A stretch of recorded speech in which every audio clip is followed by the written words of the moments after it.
Magandang buhay mga bata! Tara, samahan ninyo akong matuto kasama si Teacher Aika, your online teacher. Please don't forget to subscribe, like, share, and hit the notification bell for more videos. Thank you! EPP 5, ICT, Milk-based, Weeks 4 to 5, Pagsali sa discussion forum at chat. Muli, ako si Teacher Aika, ang inyong guro.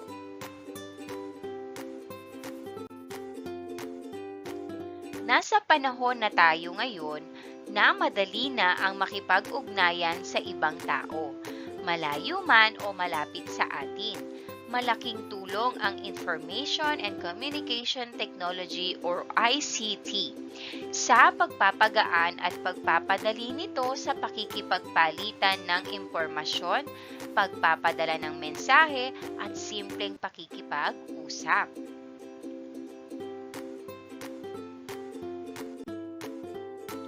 Bilang isang mamamayan, importante na malaman natin ang mga pamamaraan kung paano magiging ligtas at responsable ang pamamalagi ng ating mga dokumento at media files.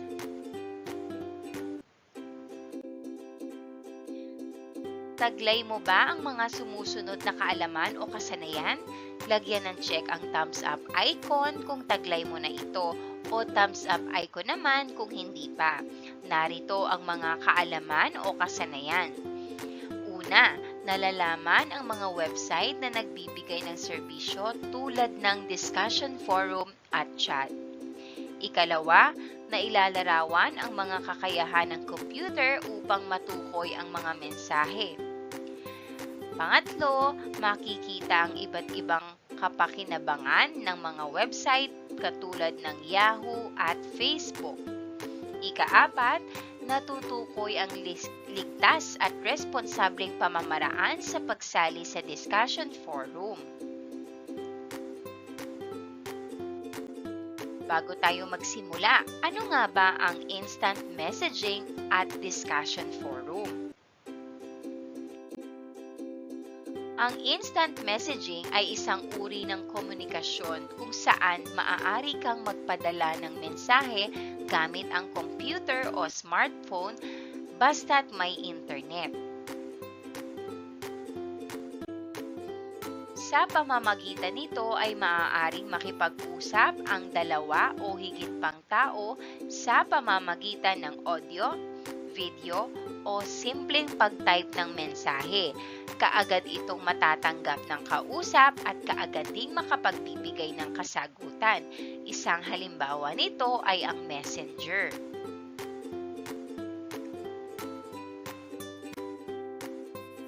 Ang discussion forum ay isang board kung saan maaari kang mag-iwan ng anumang tanong o mensahe. Dito nagaganap ang pangkatang talakayan. Maaaring sumagot o magtanong ang sinumang miyembro ng grupo saan man o kailanman.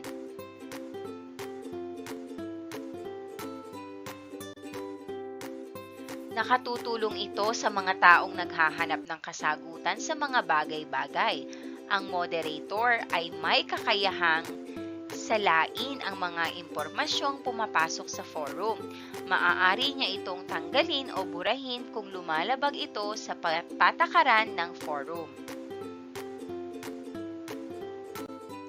Malaki ang pakinabang ng mga makabagong pamamaraan ng komunikasyon, subalit kailangang maging responsable sa paggamit ng mga ito para makaiwas sa perwisyo.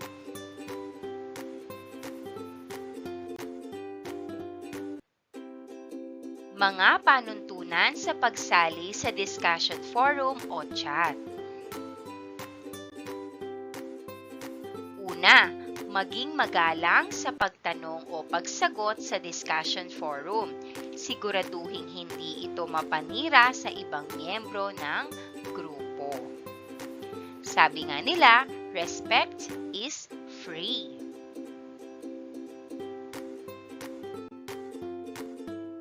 Ikalawa, alamin kung ano ang pinag-uusapan.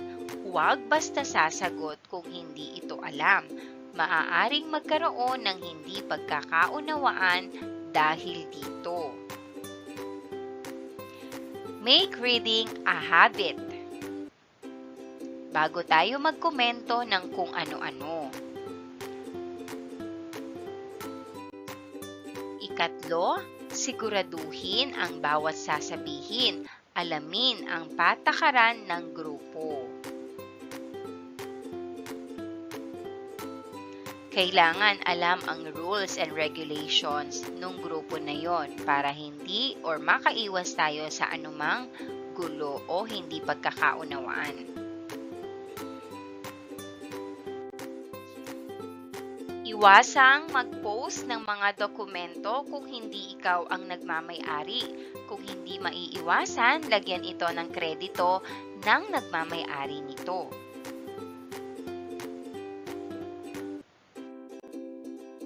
Ikalima, huwag magpo-post kung hindi naman konektado sa paksa ng forum.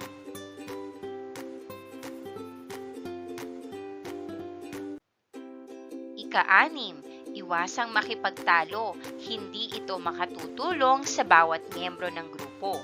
Kalmahin muna ang sarili bago sumagot.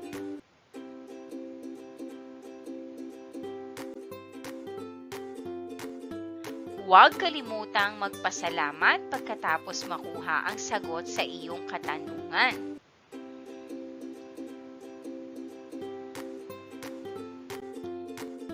Laging tatandaan na ang paggamit ng ICT sa iba't ibang gawain ay may kaakibat na responsibilidad.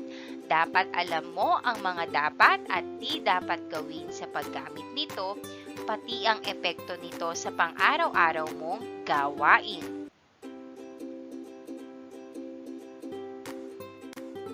Narito ang ating gawain sa pagkatuto bilang isa. Piliin ang titik ng tamang sagot. Isulat ang napiling titik sa sagutang papel. Number 1. Ito ay isang uri ng komunikasyon kung saan maaari kang magpadala ng mensahe gamit ang computer o smartphone basta't may internet. A. Discussion forum. B. Instant messaging. C. Reporting. Or D. Video call. Ang tamang sagot, letter B. Instant messaging. Number 2. Anong tamang gawin kapag may isang miyembro na nakikipagtalo sa forum? A. Awayin rin. B. Inisin ito para lalong magalit. C. Kalmahin ang sarili bago sumagot. At D. Magtawag ng ibang miyembro para awayin siya. Ang tamang sagot, letter C. Kalmahin muna ang sarili bago sumagot. Number 3. Ito ay isang board kung saan maaari kang mag-iwan ng anumang tanong o mensahe. Dito nagaganap ang pangkatang talakayan. A. Discussion forum. B. Instant messaging. C. Reporting. Or D. Video call. Ang tamang sagot, A. Discussion forum. Number 4. Alin sa mga sumusunod ang hindi halimbawa ng instant messaging? A. Facebook. B. Messenger. C. Viber. D. WeChat. Ang tamang sagot ay letter A. Facebook. Number 5. Maaari kang gumawa ng discussion forum sa patlang. A. Facebook. B. Messenger. C. Viber. Or D. WeChat. Ang tamang sagot, letter B. Messenger. Number 6. Ito ang tawag sa taong may kakayahan salain ang mga impormasyong pumapasok sa forum. A. Guest, B. Member, C. Moderator, or D. Participant? Ang tamang sagot, letter C. Moderator.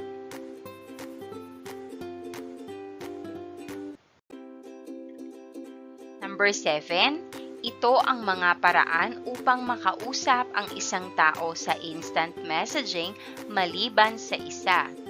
A. Audio, B. Pagsusulat, C. Pag-type ng message, or D. Video. Ang tamang sagot, B. Pagsusulat. Number 8, alin sa mga sumusunod ang hindi gawain ng isang moderator sa discussion forum? A. Gumawa ng mga patakaran, B. Nagsisimula ng gulo sa forum, C. Salain ng mga impormasyong pumapasok sa forum, or D. Tanggalin o burahin kung lumalabag ang isang miyembro sa patakaran ng forum. Ang tamang sagot, letter B. Nagsisimula ng gulo sa forum. Number 9, ano ang dapat gawin sa pagsali sa forum? A. Maging magalang sa pagtatanong, B. Makipag-away sa kapwa miyembro, C. Mag-post ng di konektado sa paksa ng forum, or D. Sumagot kahit di alam ang paksa ng talakayan. Ang tamang sagot, letter A. Maging magalang sa pagtatanong. Number 10, kailangan bang sundin ang mga alituntunin kapag nakikipag-chat? A.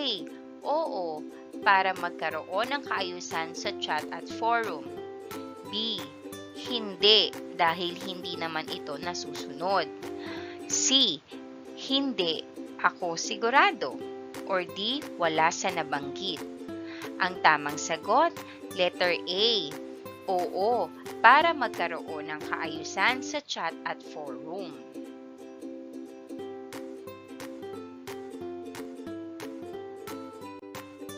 Gawain sa pagkatuto bilang 2. Gumawa ng slogan tungkol sa pagpapalawig ng kamalayan sa tamang pamamaraan ng ligtas at responsableng pagsali sa diskusyon, forum o chat. Ilagay ito sa 1/8 na sukat ng kartolina. Gawain sa pagkatuto bilang 3 sa tulong at gabay ng magulang o nakatatandang kapatid, makilahok sa online chat kung saan makikipag-ugnayan sa mga kamag-aral tungkol sa proyekto. Siguraduhing susundin ang mga panuntunan ukol sa maingat at maayos na paggamit nito. Bilang mag-aaral, paano mo maibabahagi sa iyong kapwa mag-aaral ang iyong natutunan? Maaari ka bang gumawa ng isang maikling sanaysay? Isulat ito sa iyong sagutang papel. At dito nagtatapos ang ating aralin sa EPP 5 ICT Weeks 4-5 MELC-based. Pagsali sa discussion forum at chat.